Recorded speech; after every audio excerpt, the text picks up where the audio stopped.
주례를 본 사람이 이제 윤석열 전 대통령이었어요. 카카오 모빌리티나 효성 같은 회사만 투자한 게 아니고 김예성 씨가 김건희의 집사 역할을 해준 만큼 대가성이 있는 로비를 제공했다라는.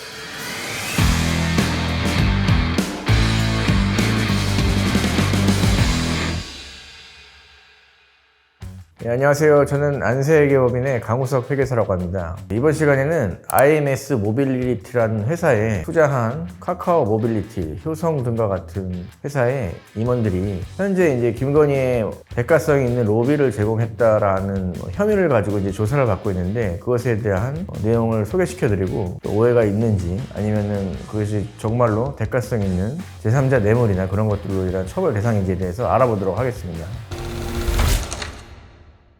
먼저 IMS 모빌리티라는 회사에 대해서 소개를 시켜드리겠습니다. IMS 모빌리티라는 회사는 쉽게 말해서 이제 렌트를 하는 회사로 알려져 있어요. 과거에는 우리가 차량에 대해서 렌트를 할 때 직접 렌터카 회사에다 전화를 해서 렌트를 하는 경우가 많았죠. 그런데 최근에는 이제 쏘카나 공유 플랫폼을 중심으로 해서 차량을 직접 빌리다 보니까 렌터카 회사들이 일반인들을 대상으로 한 렌터카에 대한 수요는 좀 줄었고, 보험회사의 대차, 사고 대차 같은 방식에 의한 렌터카 수요가 많이 늘어났습니다. 그래서 보험 대차, 사고 대차, 그리고 차량에 대한 관제, 렌터카가 나갔을 때 몇 킬로미터 이상을 운행을 못하게 한다든가 등등에 대한 제약 조건을 걸면서 차량에 대한 관제 시스템을 개발하고 탁송 시스템을 개발하는 등 렌터카 모빌리티 회사다, 이렇게 대략적으로 알고 계시면 되겠습니다.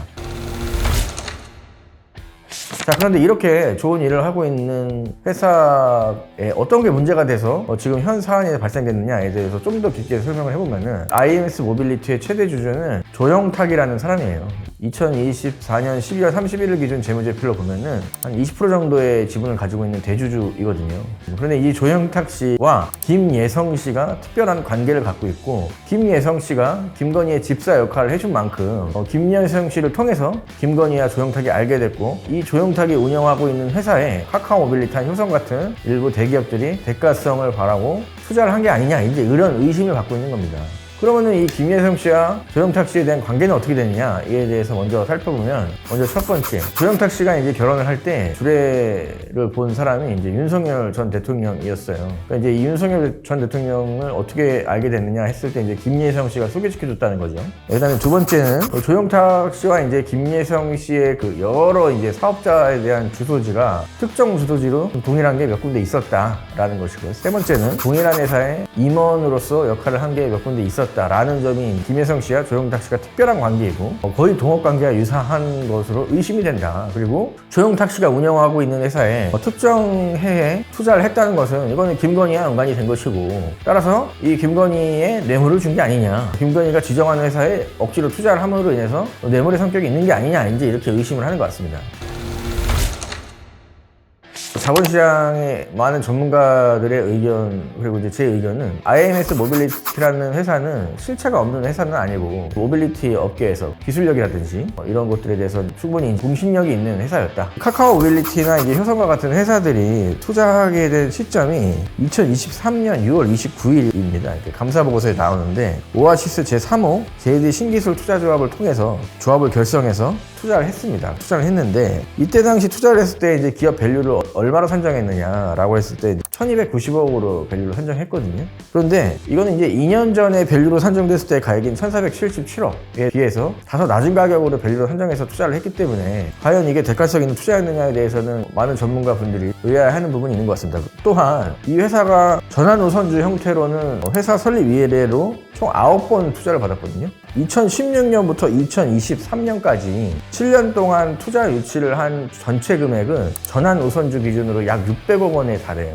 뿐만 아니라 카카오 모빌리티나 효성 같은 회사만 투자한 게 아니고 IBK나 한국산업은행이나 캡스톤과 같은 유수의 이제 대기업이나 투자 전문 기업들이 투자를 했을 뿐만 아니라 2023년 6월 29일 날 오아시스 제3호 JD 신기술 투자조합이 투자한 이후에도 불과 2달 정도 있다가 KB캐피탈이라는 회사가 약 20억 원 정도의 금액을 투자를 했거든요.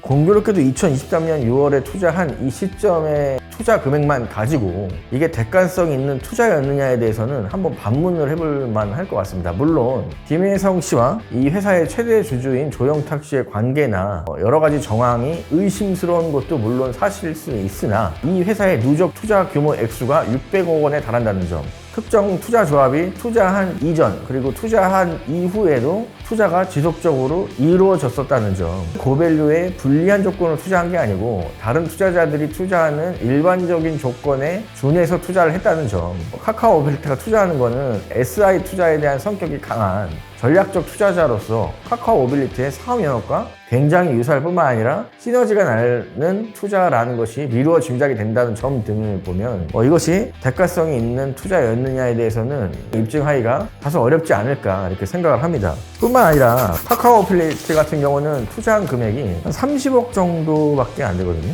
30억 정도라면 뭐 크다면 크다고 볼 수 있는 금액이기도 하지만 카카오 모빌리티가 일반적으로 투자하는 규모 정도의 수준보다도 사실 좀 더 작은 수준이에요. 이례적이고 예외적인 투자 금액은 아니다라는 겁니다.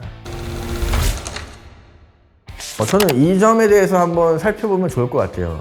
카카오 모빌리티 같은 회사가 투자할 때는 투자심의위원회나 어떤 절차를 거치게끔 되어 있는데 굉장히 투명하고 공정하게 투자심의위원회를 운영하는 편입니다. 왜냐하면 카카오 모빌리티는 굉장히 많은 기업들을 투자하고 M&A를 함으로 인해서 커왔던 기업이기 때문에 이 회사를 투자할 때 어떤 투자심의위원회를 구성을 했고 어떤 의사결정을 내렸고 그것이 다른 투자하는 구조와 비교해서 어떤 단계나 절차를 건너뛴 게 있는지에 대해서 먼저 살펴보면 굉장히 예외적인 투자였느냐에 대해서 확인을 할 수 있을 것 같고, 다만 투자 규모나 회사에 대한 업무 유사성, 현재 자본시장에서 일하시는 많은 분들의 평가에 의하면 모빌리티라는 회사가 부실기업으로 볼 만한 상황도 아닐 뿐만 아니라 회계 기준에 대한 전환으로 인해서 일시적으로 자본잠식이 된 것일 뿐이지 사실상 이익을 실현하고 있는 기술력 있는 회사다라는 것이 평가받는 만큼 이루어 짐작하기에는 다소 섣부르지 않나 라고 이제 생각을 하면서 오늘 이 시간을 모두 마치도록 하겠습니다. 물론 제가 항상 드리는 말씀이지만 앞에 말씀드린 부분은 제 사견이고 소견입니다. 제 얘기가 무조건 맞다 이런 건 아니지만 좀 더 객관적인 수치, 재무제표,